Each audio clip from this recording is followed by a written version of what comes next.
Well, this afternoon, the National Food Suppliers Association is hinting at halting supply of foodstuff to all senior high schools under the free senior high school policy across the country. According to the association, government has failed to honor payments of outstanding arrears of 18 months, a situation that has led to banks chasing the producers, all the suppliers, for their properties and assets because they are all in default of the loan agreements. My colleague Samuel Mbura is joining us via Zoom for a breakdown of the concerns being raised by these associations. Let's get into the details. Mbura, bring us up to speed, first of all, with the immediate concerns from the suppliers. We know that there are issues about finances, but exactly how and what's the nature of their concerns, by the way?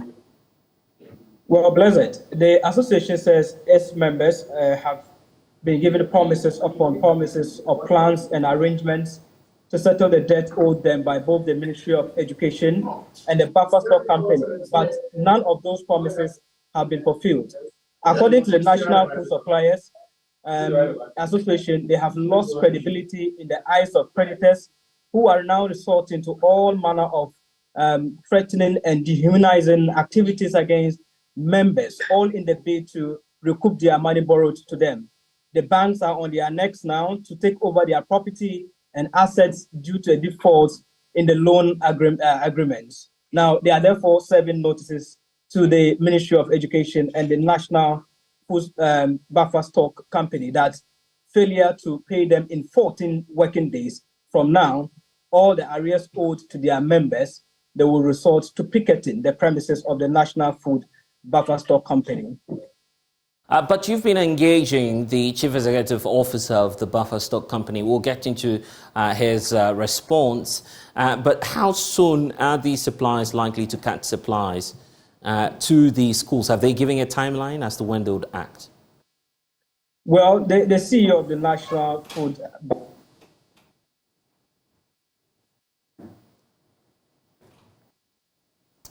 Samuel Mbura, are you still with us? The question about the timelines.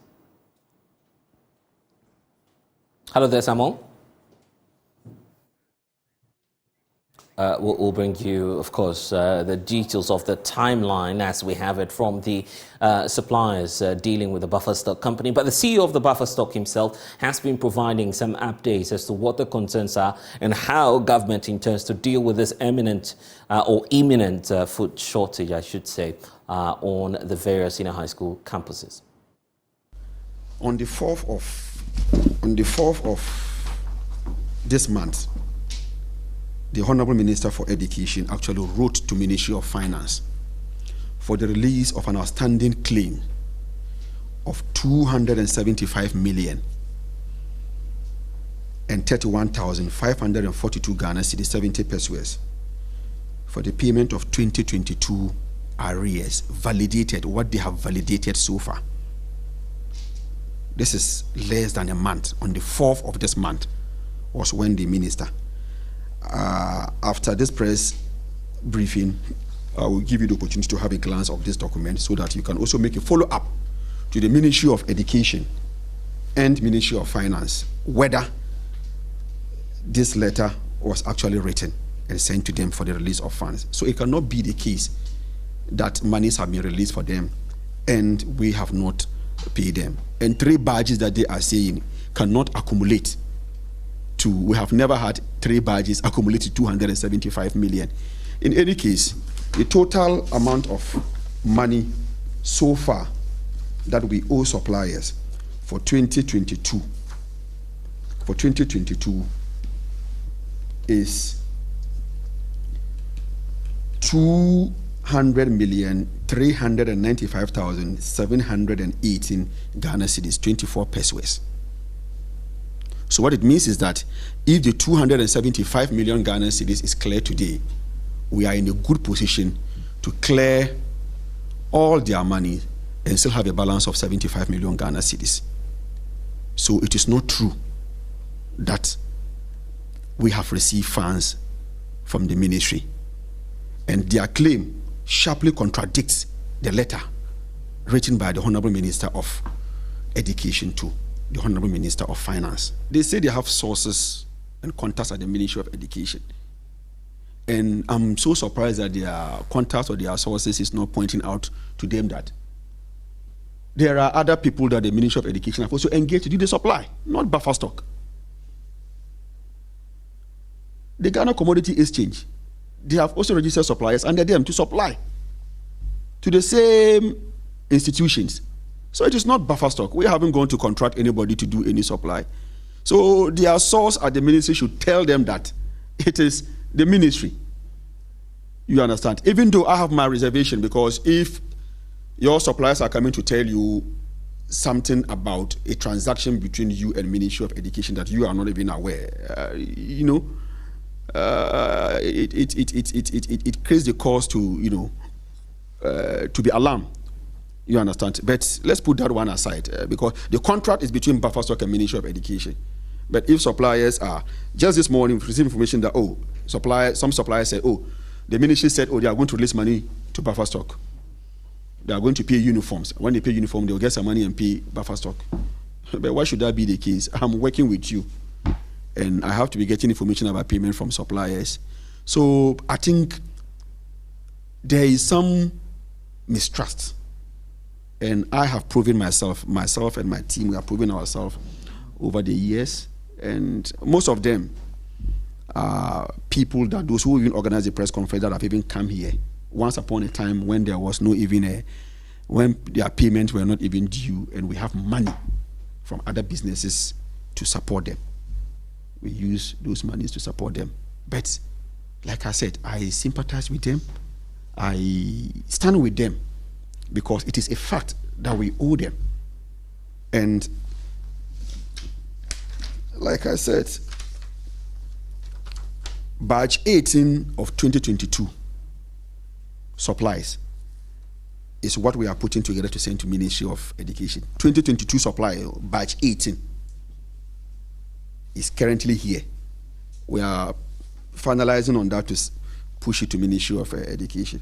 But when you less what we have so far and what is gone to Ministry of Finance from Ministry of Education, we have 198,192,560 Ghana cedis, 24 pesos. Well, so that's the position of the buffer stock company, but the spokesperson for the National Food Suppliers Association, Koku Amaduma, is joining us in studio now. Such a great time to be talking to you because you've just heard from the Chief Executive Officer for the buffer stock company. He says even in some cases you find them going out of their way to speak to businesses to support you as the suppliers. So that's the extent to which the buffer stock has goodwill towards your suppliers, isn't it? Thank you so much, my brother. I'd like to say good evening to your cherished viewers out there. Yes, let me respond quickly to what Mr. Hanan has said. I think it's just meandering around the real issues of people who have supplied goods, people who have undertaken loans from creditors, people who have gone to farmers to tell them that they have contracts with buffer stock, in that case government, that in 60 days they were going to return their money. 60 days, right. That's 2 months, they're going to return. That is the issue we are discussing here.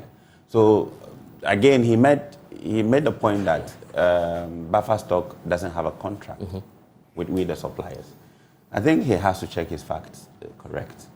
All our members have letters to the effect that they have contracts with buffer stock, and terms of payment were spelled out in that contract. And in that contract, it was spelled out that when you supply to buffer stock to the various schools of your quota, and then you return invoices to buffer stock, you are going to be given your money. That is the bottom line.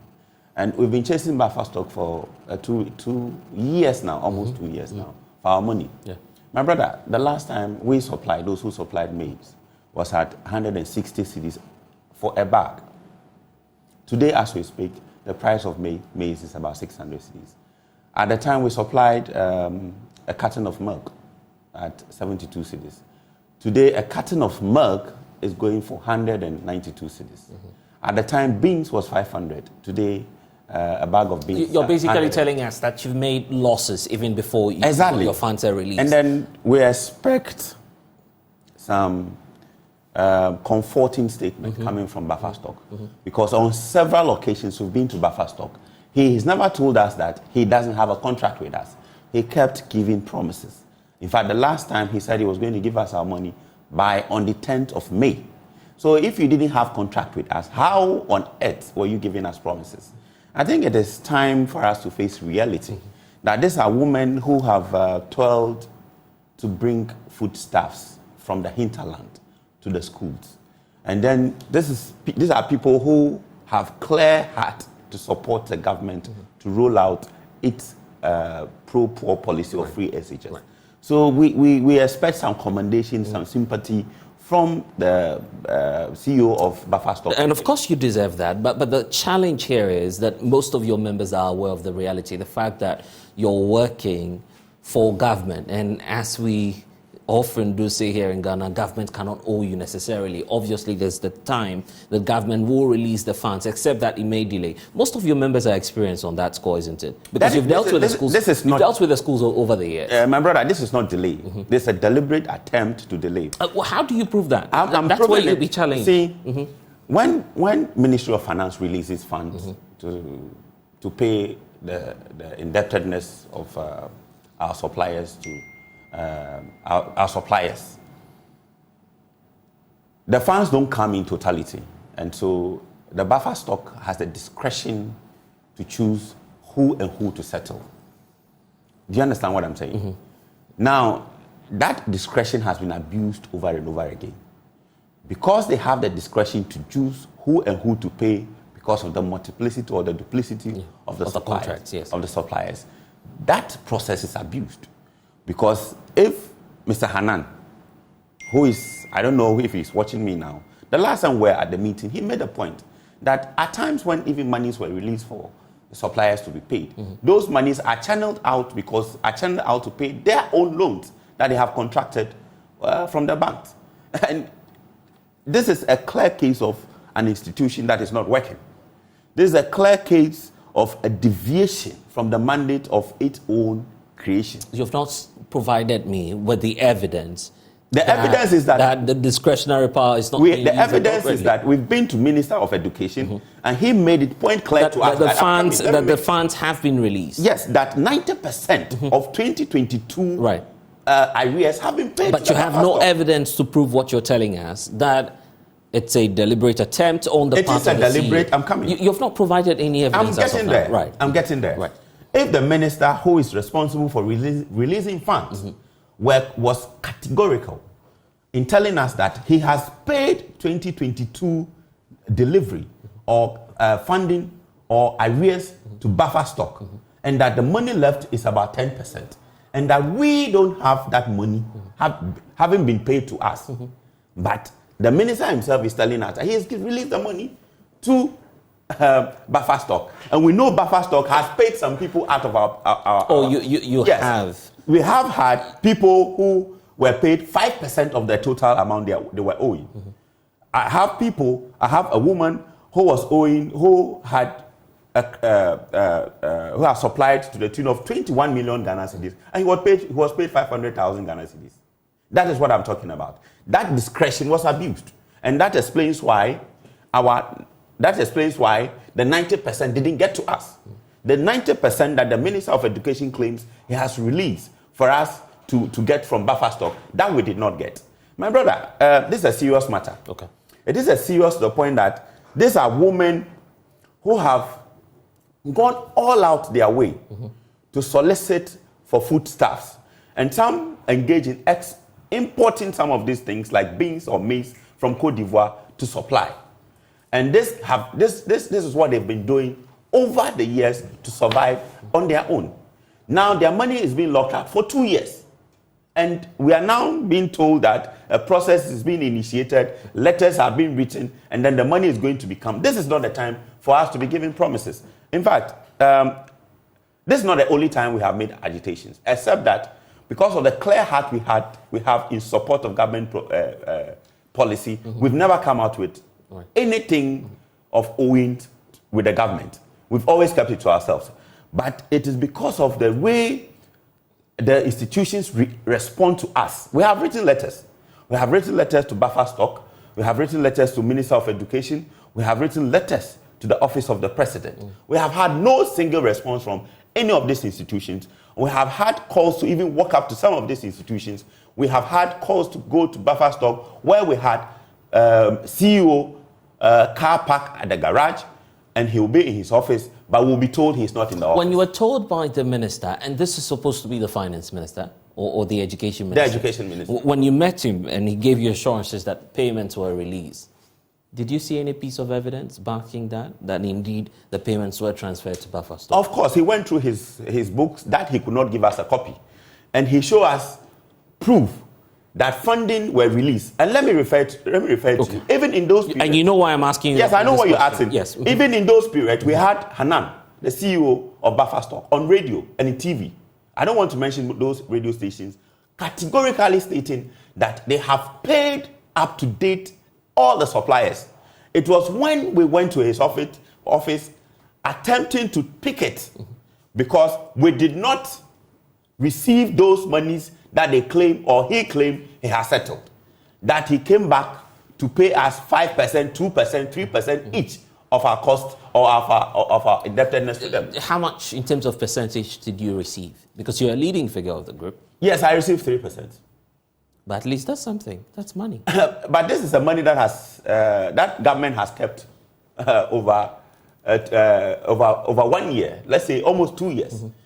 That money I have been paid was with no interest.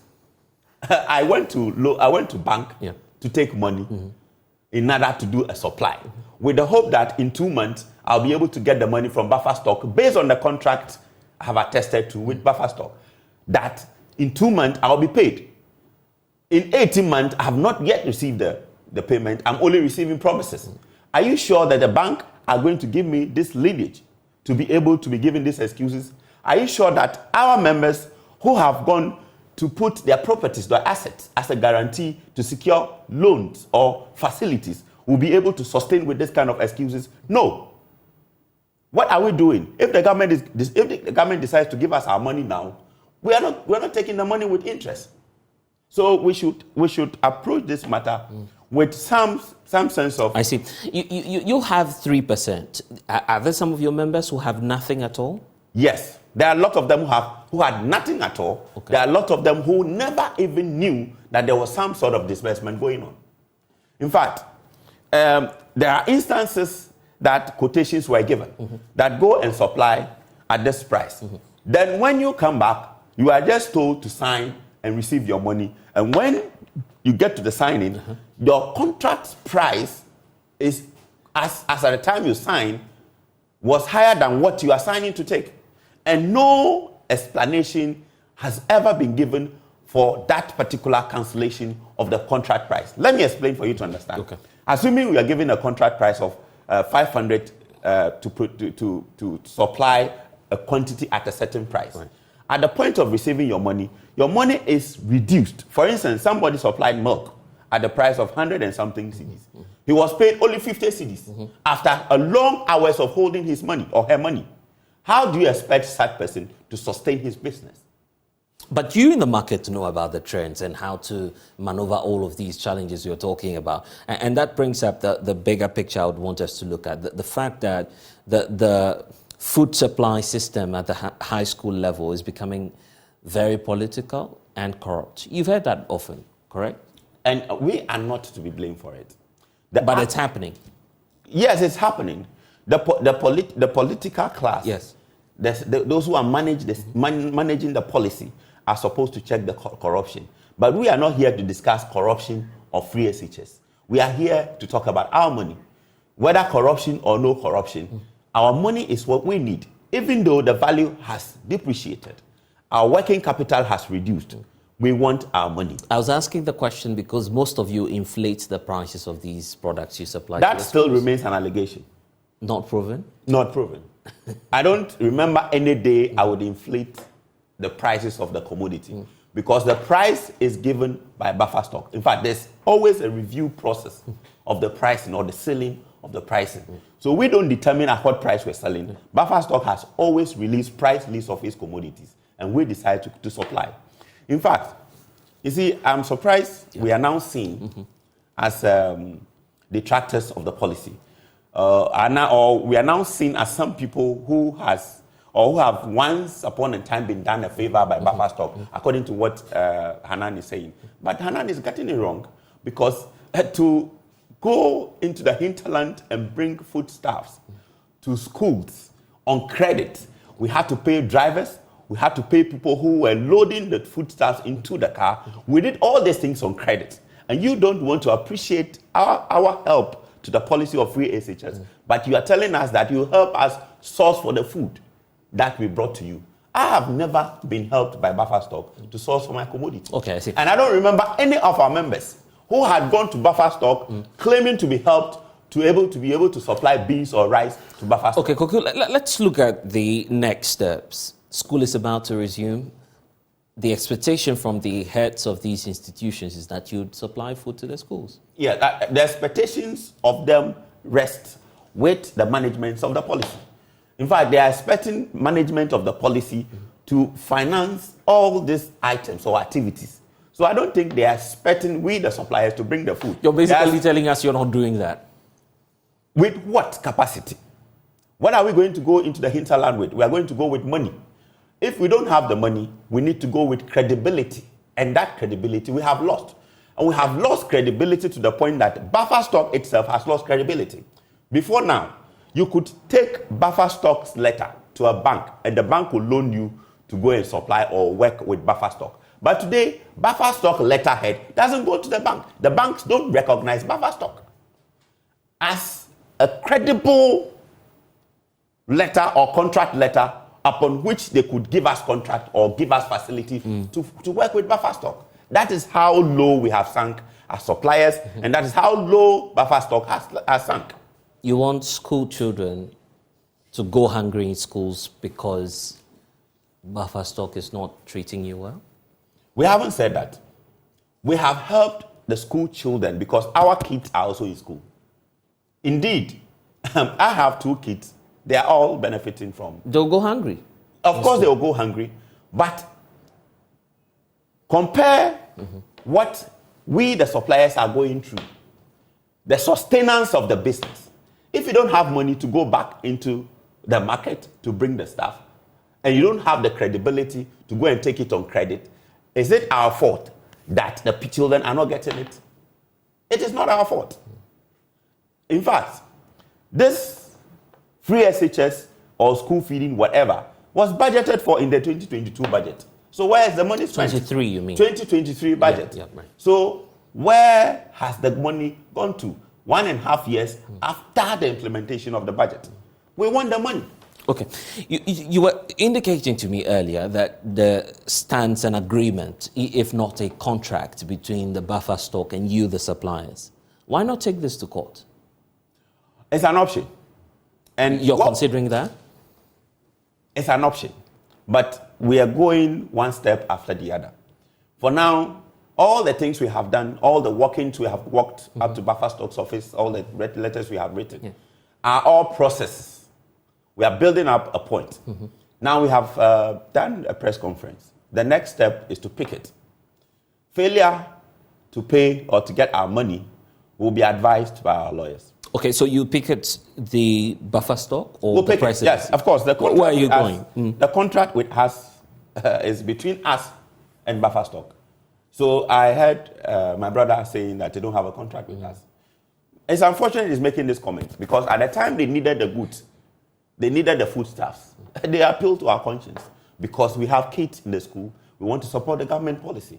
But today we are being seen as people who have once been helped to source for food. But why not pay over 1 year? So is it because buffer stock has helped 1 or 2 of our suppliers one way or the other, so they can owe us to the tune of over 200 million Ghana cedis, and then we don't have to make claims over those monies when we are losing? As I speak to you, 2 of our members, husband and a wife, have lost their lives. Do you know why? Because most of these suppliers who go to take credit from these farmers have never given them money So their houses are always thrown or fooled by these suppliers every morning. I have a supplier who is a member of our association in Cape Coast. Once last week, she called me and was on video call, and she wanted me to see creditors who have fooled her house, demanding for their money. And she was crying as she was on the video call with me. So when all of this started, you engaged the education minister. Are you going back to him while you picket at the... Yes, of course. We have a meeting with the education minister tomorrow. Oh, you're meeting him tomorrow? Yes, we are meeting him tomorrow. We hope something good comes out of it. We hope that they will come to the table and realize the sensitivity of our plight. You see, most of us who are engaged in these things have commitment. Commitment not with buffer stock, but our commitment to other bodies are contingent on the supplies we have done to buffer stock. Right. So until buffer stock gives us our money, our economic activities are choked somewhere else. We need to go. Probably a lot more persons in authority who matter are watching us now. I'll give you a minute to send a message to them. What would that be? I would like to tell them that this is not an attempt to frustrate the SHS policy. We are part of Ghanaians. We are also Ghanaians. We have our kids in the school. But we want government to understand that, you see, in this economy that we run, we also depend on other factors in order to supply our foodstuffs to the school. And those factors include we getting payment, prompt payment, based on the contract document we have had with them. So we can also go and pay our creditors.